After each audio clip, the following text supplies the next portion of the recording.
말씀을 전하기 전에 여러분 서로 옆 사람 보시면서 오늘은 축복의 말로 해봅시다. Peace be with you. 한번 그렇게 인사해 보세요. Peace be with you. Peace be with you. 이 인사는 예수님이 부활하신 후에 첫 번째 하신 인사법입니다. 그래서 우리는 이미 고난주간도 지나고 또 굿프라이도 지나고 이스터 선데이도 지나고 이제 5월을 맞이해서 가정의 달을 맞이했는데 가정의 달에 제일 중요한 것이 뭐겠습니까? 가화 만사성. 그 화라는 것은 피스를 말합니다. 피스가 서로 가정에서 일어날 때에 모든 것이 만사성이라. 만사가 오케이란 말이에요. 오늘 말씀도 만사가 오케이 될 줄 믿습니다. 오늘 말씀의 제목을 내 어머니라는 제목으로 제가 말씀의 제목을 잡았습니다. 이 말씀을 잘 읽어볼 때에 우리의 뉘앙스 속에 이런 생각이 떠오를 수 있습니다. 부활주일이 지났으면 부활의 기쁨을 전하는 설교하든지 가정의 달이면 가정의 달에 맞는 오늘 특별히 어린이 주일인데 칠드런에 맞는 그런 주제를 삼아야 되지 않을까 이런 퀘션 마크를 할 수가 있습니다. 그러나 저는 이 가정을 딱 생각해 볼 때에 우리 가정을 놓고 생각하면 가정에 제일 온화하고 마음을 확 펼쳐서 보다듬어 줄 존재가 누구일까를 생각해 볼 때에 저는 세 가지로 생각해 봤습니다. 어머니. 어머니만큼 우리를 보다듬어 주고 안아줄 존재가 있을까? 아버지 중에 또 그런 분도 계십니다. 정말로 아주 해피하게 맞아주고 있는데 대체로 제가 생각하는 경상도 아버지는 좀 무뚝뚝한 아버지. 확 안아주고 그러진 않아요. 괜찮다. 뭐 말을 아주 간단히 하지 않습니까? 그러나 어머니는 어떻습니까? 아무리 경상도 어머니라도 어머니는 항상 사랑으로 안아주셨어요. 오늘 말씀 속에도 이 어머니를 놓고 생각하면서 떠나는 아들이 어머니에게 줄 위로가 뭘까? 라고 생각했던 그 본문의 말씀이 오늘의 말씀입니다. 그렇기 때문에 우리가 인사를 할 때 Peace be with you. Peace가 항상 be 있으라. with you. 너와 함께. 우리의 마음속에 피스가 있기를 원한다면 우리는 누구를 가장 잘 모셔야 되느냐? 예수님을 마음속에 잘 모셔야 됩니다. 어떤 마음으로? 예수님을 정말 리스펙트하고 예수님의 그 파워가 정말 권위 있는 파워가 있다는 것을 마음속으로 믿으면서 간절한 마음으로 예수님 내 마음속에 끌어안으면 예수님은 우리가 무엇을 원하든지 간에 무슨 기도하든지 간에 그 기도를 들어줄 줄로 믿습니다. 아멘. 그래서 오늘 말씀의 제목이 My Mother, 나의 어머니. 우리 엄마를 보고 말한 게 아닙니다. 우리 모든 사람들의 자기 엄마를 생각할 때 My Mother. 오늘 예수님께서 내 어머니라는 단어를 같은 뉘앙스의 말씀이지만은 계속해서 반복해서 쓰는 것을 볼 수가 있습니다. 첫 절에 나오는 25절에 보면은 그 어머니 이랬어요. 그 어머니는 누구 어머니입니까? 예수님 입장에 볼 때는 내 어머니예요. 이모는 또 그 다음 이모가 나오는데 이모가 누굽니까? 내 어머니의 형제, 여형제잖아요. 그때도 내 어머니가 들어갔습니다. 또 26절에 보면 자기의 어머니와 자기 어머니를 더 줄이면 내 어머니예요. 그리고 그 다음에 또 어머니가 또 오는데 자기 어머니, 내 어머니라는 단어를 다른 뉘앙스지만은 계속해서 반복해서 말하고 있습니다. 마지막에서는 구체적으로 말합니다. 이 말씀을 기록한 사도 요한에게 내 어머니라. 네 어머니라 할 때에 이때 예수님 마음은 어떤 마음으로 그렇게 했을까요? 내 어머니다. 내 어머니가 바로 내 어머니다. 내 어머니다. 그냥 어머니가 아니에요. 나의 어머니, my mother, my mother를 꼭 부탁한다. 그 뜻으로 말씀하실 때 내 어머니라. My mother. My mother이라는 그 말씀이 우리의 가슴 속으로 에코, 메아리 칩니다. 나의 어머니, 나의 어머니, 나의 어머니. 그런데 이것을 우리가 그리스 로마의 신 호레스라는 사람이 했던 말을 인용하면 카르페 디엠, 우리 해보세요. 카르페 디엠. 영어로 말하면 seize the day. 우리 한국말로 말하면 오늘을 붙잡아라. 오늘을 놓치면 이 오늘은 다시 오지 않습니다. 예수님께서 지금 내 어머니라는 말씀을 하실 때에 그 심정은 바로 카르페 디엠입니다. 이 말씀 뒤에 보면 예수님은 곧 몇 분 뒤에 운명하신 것을 볼 수가 있습니다. 다 이루었다라고 말씀하시면서 그 말씀과 끝나는 동시에 예수님은 운명하셨다 되어 있어요. 숨이 끊겨질 것을 누구보다도 잘 아시는 분이 예수님 자신입니다. 그런데 이 성경에 딱 볼 때 카르페 디엠, 지금 이 순간을 내가 붙잡지 않으면 다시는 내 어머니에게 줄 수 있는 내 사랑은 디엔, 끝이구나. 이걸 우리가 그리스식으로 말하면 카르페 디엠이었어요. 이 순간을 놓치면 안 된다는 것입니다. 이 순간은 다른 말로 한마디로 말하면 효의 순간이었어요. 마음을 다하고 뜻을 다해서 어머니를 사랑해 줄 수 있는 마지막 순간입니다. 이 순간을 놓치면 다시는 내가 이 세상에서는 어머니를 볼 날이 없을 것인데, 그것을 생각하니까 너무나 가슴이 간절한 겁니다. 우리가 생각하는 이 교회를 놓고 볼 때에 교회는 비유로 하자면 아버지일까요? 어머니일까요? 어머니입니다. 어머니. 아버지는 그랬잖아요. 아버지는 좀 무뚝뚝하다고. 왜 아버지는 무뚝뚝한지 저는 이유를 모르겠어요. 제가 아버지가 되어 보니까 알겠더라고요. 이 말을 잘 못해. 감정 표현을 잘 못해요. 사랑하면서도 사랑한다는 말도 못하고, 좋아하면서 좋아한다는 뜻으로 주는데 줄 때는 턱 던집니다. 가져가. 속으로는 가져가세요 이러면서 겉으로는 턱 던집니다. 받는 입장에서는 행동이 터프하기 때문에 마음속에 있는 것도 터프할 거라고 그렇게 오해를 합니다. 그러나 부모님 마음은 똑같아요. 근데 표현을 잘하는 분은 어머니입니다. 이 교회는 존 칼빈이 이렇게 말했습니다. 하나님을 아버지로, 교회를 어머니로. 하나님을 아버지로, 교회를 어머니로. 하나님을 아버지로 모시는 그 사람은 교회를 어머니로 모시는 사람이 된다고 이렇게 말했습니다. 하나님을 아버지로 모시지 못하는데 어떻게 이 교회의 존재가 어머니로 와닿겠어요?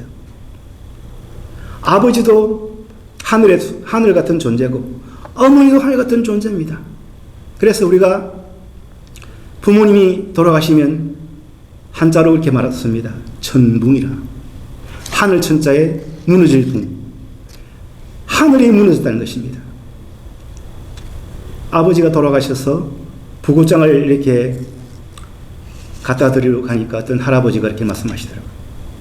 천붕이라 그러지. 천붕이 뭐예요? 하늘이 무너진 거다 이마. 하늘이 무너졌다는 것입니다. 아버지가 돌아가시는데 왜 하늘이 무너집니까? 하늘은 멀쩡히 있는데. 그만큼 하늘 같은 든든한 존재가 바로 부모라는 사실입니다. 그 중에서 오늘 우리에게 주는 메시지의 포커스는 어머니에게 가 있습니다. 가정의 가장 주춧돌이 아버지는 분명합니다만은 그 가정을 따뜻하고 아름답게 받들어주는 부모님은 아무래도 저는 어머니인 것 같아요. 오늘 이 십자가의 교회를 향하여 올라올 때 보니까 옆에 있는 나무들이 쫙 있는데 나무가 정말 아름다운 봄이란구나. 이보다 더 아름다운 봄이 있을까? 그래서 아름다운 봄에 맞는 찬송가를 한번 생각해 봤습니다. 주님 주신 이 세상이라는 그런 보험소 있잖아요. 아름다운 이 세상을 노래한 노래인데 그 노래가 딱 지금 시즌에 맞는 그런 분위기였습니다. 그리고 이 봄이 주는 이미지가 어머니의 이미지가 너무나 강했어요. 포근하면서도 마음속에 이 뭔가 표현할 수 없는 솟아오르는 힘, 그 에너지, 그것이 바로 뭐였습니까? 용기입니다, 용기. 어머니는 내가 어떤 경우에도 항상 마음속에 뭘 심어주려고 하시냐면 용기를 심어주려고 합니다. 또 어머니는 우리 마음속에 자신감을 심어주려고 합니다. 그 용기와 자신감의 에너지가 어머니부터 왔다면 우리는 어머니를 어떤 존재로 생각해야 되느냐? 사랑의 존재로 생각해야 됩니다. 나를 사랑해줬던 지난날의 그 모든 순간들 한번 필름을 돌려보세요. 내가 어릴 때부터 지금까지 살아오면서 내가 막 태어났을 때 내가 누워있는 그 요람에 그 애기 침대 위에 누워있는 나를 바라보시면서 어머니는 나가 모르는 눈물의 기도를 하고 계십니다. 그 어머니는 나에게 뭘 가르쳐 주시냐면은 성경을 가르쳐 주십니다. 그 어머니는 나에게 기도하는 법을 가르쳐 주십니다. 또 그 어머니는 나에게 주일이 얼마나 소중한가를 가르쳐 주십니다. 그러다가 그 어머니가 어떻게 됩니까? 어느 순간에 가서 어머니가 고개에 힘이 떨어집니다. 고개에 힘이 빠지니까 점점 밑으로 숙여지면서 마지막 순간에는 고개를 못 끊으시고 세상을 떠나가십니다. 그런데 그 어머니를 나에게 숨이 붙어있는 한 내 어머니를 어떻게 해야 될까요? 정말 나를 위해서 사랑을 아끼지 않으셨던 그 어머니의 그 기도를, 그 사랑의 마음을 내 어머니에게 내 목숨이 붙어있는 한 사랑하게 됐구나 하는 것을 생각하는 그 존재가 바로 내 어머니입니다. 오늘 말씀을 잘 읽어보면 예수님께서 어디 계신가를 로케이션을 말해주는데 25절에 보니까 예수의 십자가 곁에는 이렇게 됐습니다. 여러분 교회 이름이 십자가은혜 교회지 않습니까? 십자가은혜 교회라는 이름은 잘 알고 있지만은 이 이름보다도 더 소중한 예수님을 마음속에 품고 쳐다본다면 더욱더 그것이 마음에 와닿을 줄 믿습니다. 오늘 말씀을 잘 보면 예수님 십자가 곁에 했으면 예수님 지금 어디 계십니까? 십자가 위에 매달려 계십니다. 그 예수님 십자가 곁에는 가장 가까이 누가 있는지를 딱 자세히 성경을 보니까 어머니가 그 어머니가 되고 그 어머니는 예수께서 하시는 말씀으로 바꾼다면 내 어머니가 십자가 옆에 있었습니다. 또 그 십자가 곁에는 가까이 누가 있었냐면은 네 분의 이름을 가진 똑같은 비슷한 이름을 가진 네 분의 마리아, 어머니 마리아부터 해가지고 이모 마리아 쭉 해서 끝까지 마리아로 되는데 토탈 4명이 있었습니다. 그 네 분은 어떤 분이냐? 영어로 말하면 believing people, 믿음의 사람들이 그 곁에 있었다는 사실입니다. 다시 말하면 내 어머니를 소개하는 그 자리에 예수님 십자가 위에서 자기 어머니를 향하여 내 어머니라고 부르짖는 그 순간에 믿음의 사람이 4명이 서 있었습니다. 그렇다면 이 말씀을 잘 음미해보면 이런 뜻입니다. 예수님 옆에 갈 수 있는 사람, 더 구체적으로 말하면 예수님 십자가 앞에 가 있을 수 있는 사람, 더 구체적으로 말하면 예수님 십자가 위에서 하신 음성을 들을 수 있는 사람은 누구냐? 믿음의 사람들. 믿음을 갖지 않고서는 예수님 곁에 갈 수가 없습니다. 내가 마음속에 믿음이 없이는 예수님 음성이 귀에 들려오지 않습니다. 이 네 사람의 귀에 예수님께 하신 말씀이 다 귀에 들었다는 것은 그들의 마음속에 믿음이 있었다는 사실입니다. 그런데 오늘 말씀을 읽다 보면 왠지 슬픈 현실을 보는 것 같습니다. 예수님 마지막으로 자기 어머니를 사랑하는 제자 요한에게 맡기셨습니다. 그런데 이치를 따져 볼 때에 예수님은 이미 태어나신 지가 33년이 지났고 형제들도 있었습니다. 자기 패밀리가 있었고 자기 브라더 시스터 있는데 그 믿음의 형제들을 다 내버려두고 왜 남인 피도 안 섞인 제자 요한에게 자기 어머니를 부탁했을까? 그 이유를 성경은 말해주는데 요한복음 7장 5절에 보니까 이런 말씀이 있습니다. 그 형제들까지도 예수를 믿지 아니함이라. 예수님 십자가 사건 이전까지는 예수님 형제들이 어떤 상태는 믿음이 없었어요. 예수님을 안 믿는 불신자에게는 피로 나는 형제랄지라도 어머니를 맡길 수 없다는 것입니다.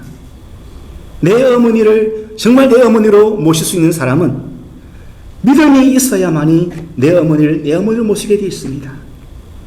그 어떤 환경이 온다 할지라도 어머니를 헌신짝처럼 버릴 수밖에 없는 그런 열악한 상황이 온다 할지라도 어머니를 버리지 않는 믿음의 사람은 예수님을 마음속에 모신 사람이야말로 그 일을 감당할 수 있다는 사실입니다. 예수는 그 사실을 알았기 때문에 아직 불신의 상태에 있는 형제들에게는 어머니를 부탁할 수가 없었다는 사실입니다. 그럼 이 형제들 끝까지 안 변했느냐? 변했습니다. 사도행전 1장 14절에 보니까 이런 말씀이 있습니다. 여자들과 예수의 어머니 마리아와 예수의 아우들과 더불어 마음을 같이하여 오로지 기도에 힘쓰더라.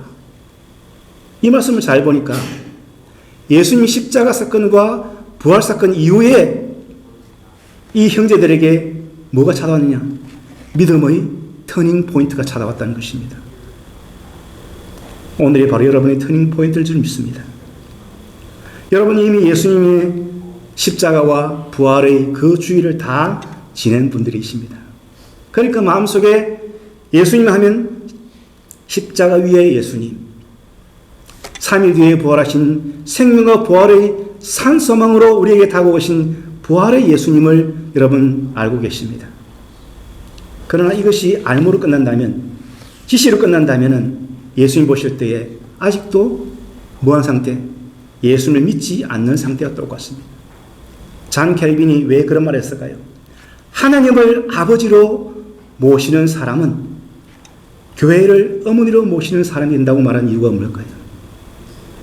아무리 내가 지식이 풍부하고 내 이 지각이 깨어있고 시대를 앞질러가는 그런 생각자랄지라도 교회 밖에 있으면서 outside of the church, 교회 바깥에 있으면서 나 예수 잘 믿어, 나 성경 잘 알아, 나 기도해, 그 사람의 구원이 있을까요? 그 사람의 구원이 없습니다. 교회 바깥에 있는 사람에게는 구원이 없습니다. 그렇기 때문에 어머니를 통해서 우리가 태어나듯이 교회를 통해서 우리가 구원의 축복을 받는 줄로 믿습니다. 그것이 오늘 내 어머니를 강조하는 예수님의 마음속에 들어있다는 사실입니다. 카르페 디엠이라는 말을 영어로 표현하면 seize the day, 오늘을 놓치지 말라는 것입니다. 다시 말하면 여러분, 나는 앞으로 예수 잘 믿을 거예요. 난 앞으로 정말 좋은 신앙 가질 거예요. 그 말은 믿을 수 없는 말이에요. 지금, now, 어디에서, here, 여기에서, today, 오늘, 이 예배에서 여러분이 십자가의 주님을 안 만나시면, 십자가 예수님 귀에, 말씀이 귀에 안 들어오시면 여러분 예수님과 아무 상관없는 사람이에요. 예수님이 어떤 사람을 좋아하느냐? 자기를 좋아하는 사람을 좋아하게 되어 있습니다. 예수님이 정말 간절히 뜨겁게 믿고 예수님 향하여 기도하는 그 사람을 예수님은 사랑하십니다. 그리고 그 사람이 원하는 기도를 들어주십니다. 오늘 찬양 속에서 흐르는 여러 가지 주제가 많았지만 딱 한 주제를 말하면 예수님의 사랑이, 주님의 사랑이 내 마음속에 들어와 있어야 오늘 그 찬양이 될 줄 믿습니다. 오늘 이 예배가 여러분에게 카르페 디엠, 이 순간을 안 놓치고 여러분의 시간으로 붙잡을 때 예수님은 여러분의 마음속에 무엇을 전할까요? 내 어머니라. 이 교회를 말하시면서 이 교회는 내 어머니라. 나를 있게 만든 내 어머니라. 예수님이 성령으로 잉태되어 세상에 오셨지만 마리아가 예수님을 잉태하는 그 순간이 없었다면 예수님은 이 땅에 사람으로 땅에 발을 붙일 수가 없었습니다. 하늘의 하나님이라 할지라도 마리아가 예수님을 마음속에 받아들이고 하나님이 그 음성을 아멘으로 순종하지 않았다면 예수님은 저 베들레헴 말 구유에서 탄생할 수 있는 그런 모먼트가 없었다는 사실입니다. 주변 사람들이 그 당시에 문화적으로 처녀가 아기를 뱄다는 사실을 이해해 줬을까요? 결혼한 정혼자가 있는데 아직 결혼식도 안 했는데 아기를 배운 지가 10달이 됐다. 다 오해할 수 있는 그런 상황인데도 마리아는 그 모든 오해와 그 모순 덩어리를 다 믿음으로 자기가 받아들였다는 사실. 그리고 지금 그 어머니가 자기가 그토록 애지중지하면서 잘 길러온 그 자녀, 그 정말 눈에 넣어도 아프지 않을 그 아들이 십자가 위에서 지금 곧 목숨이 끊어질 것 같은데 그걸 바라보시는 자기 어머니를 보면서 예수님께서 마지막으로 한 말입니까? 여자여 보소서. 아들입니다. 내가 바로 아들입니다. 그 말은 내가 어머니에게 줄 수 있는, 내 어머니에 줄 수 있는 마지막 내 사랑은 이것입니다. 효입니다. 효입니다. 효는 언제 주는 것이냐? 예수님께서 말씀하신 그대로입니다. 살아있는 어머니에게 주는 선물이 바로 효입니다. 돌아가신 뒤에는 아무리 내가 사랑합니다. 아무리 그 꾸러미 같은 그 선물을 가득 싣고 내가 산소에 간들, 그 무덤 앞에 간들, 무덤에 누워 계시는 어머님이 어떻게 하시겠습니까? 지금 아직도 살아계실 때에, 살아있을 때에 내가 효도를 다할 때에 부모 사후 불후에 어머님이 돌아가신 뒤에 후회하면 아무 소용이 없다. 부모 사후 불후에 부모가 어머님이 돌아가신 뒤에 후회하지 마라. 때를 언제 잡으라? 오늘 붙잡아라. Seize the day. Carpe diem. 지금 이 순간이다. 오늘 예수님께서 자기 어머니를 내 어머니라고 말씀하신 말씀 속에는 Carpe diem 중에 Carpe diem입니다. 놓쳐서는 안 될 순간이었습니다. 이 말씀 끝나온 곧 몇 분 뒤에 예수님은 운명하셨습니다. 그런데 그 예수님이 자기의 죽음을 앞두고 엄마에게 주는 마지막 사랑은 여자여 보소서. 내 어머니 당신의 아들입니다. 그런데 우리가 생각할 때에 한국 사람들이 엄마 보고 여자야 하면 이것이 뭡니까? 이것이 양반 문화일까요? 상놈 문화일까요? 후자입니다. 후자. 그런 X도 없어요. 그런데 우리가 그 문화를 모르기 때문에 오해할 수 있습니다. 이때 여자란 말은 헬라어로는 귀나이인데 귀나이의 뜻은 뭐냐면은 이 세상에서 어머니로서 내가 존중해 줄 수 있는 최고의 존칭과 그 나라 말로 귀나이인데 우리 한국말로 보니까 여자여. 다시 말하면 내가 세상에서 가장 존중하고 가장 존경하고 가장 사랑하는 내 어머니 최고의 어머니요. 그런 뜻으로 예수님께서 고백한 말이 여자여였어요. 여러분, 효는 언제 할까요? 내가 돈을 좀 모으면, 내가 좀 건강해지면, 내가 부자가 되면, 내가 더 유능한 사람 되면, 내가 그때 효도하겠습니다. 다른 자식에게 효도 받으세요. 아닙니다. 하나님은 우리의 지금을 원하십니다. 하나님은 언제를 원하시냐? 나를 원하십니다. 너를 원하는 게 아니라 바로 나를 원하십니다. 내가 못났음에도 불구하고, 내가 죄가 있음에도 불구하고, 내가 흠이 있음에도 불구하고, 내가 무능함에도 불구하고 하나님께서는 지금 나를 원하십니다. 지금 내가 내 앞에 계시는 부모님을 향하여 내 어머니라고 부를 수 있는 그 사람, 지금 이 교회를 내 어머니를 보고 충성을 다할 수 있는 지금의 나를 원하십니다. 앞으로 교회가 많이 부흥하면요, 내가 그때 내가 충성할게. Too late. 그때는 때가 이미 늦었습니다. 때는 항상 지난 뒤에 후회를 하거든요. 오늘 마지막 말씀 예수님께서 하신 말씀은 여자여 보소서 아들이니다 하신 다음에 그 요한에게 내 어머니라. 다시 말하면 예수님 마음속에는 내 어머니다. My mother이다. 이 말 속에는 오늘을 놓치지 마라. 내 어머니를 없이 느끼지 마라. 내 어머니를 어떤 순간에 올지라도 헌시작처럼 함부로 버리지 마라. 내가 사랑하는 나의 어머니다. 그리고 예수님께서 운명하셨기 때문에 그때부터 예수님은 세상을 다 구원하시고 승리하신 주님으로 그렇게 되셨는데 육신의 어머니를 돌볼 수 없는 그 상황을 요한이 돌보게 되면서 예수님의 말씀 속에는 내 어머니라는 것이 얼마나 강한 사랑인 것을 효보다 더 좋은 선물이 없습니다.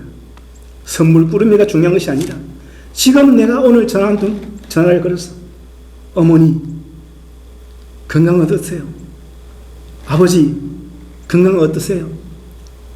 평안하십니까? 지금 한 통의 전화가 나중에 돌아가신 뒤에 억만금을 갖다 주는 것보다 비교할 수 없는 우리의 사랑이 되는 것입니다. 그래서 성경은 우리 효를 다하라고 말씀하지 않습니까?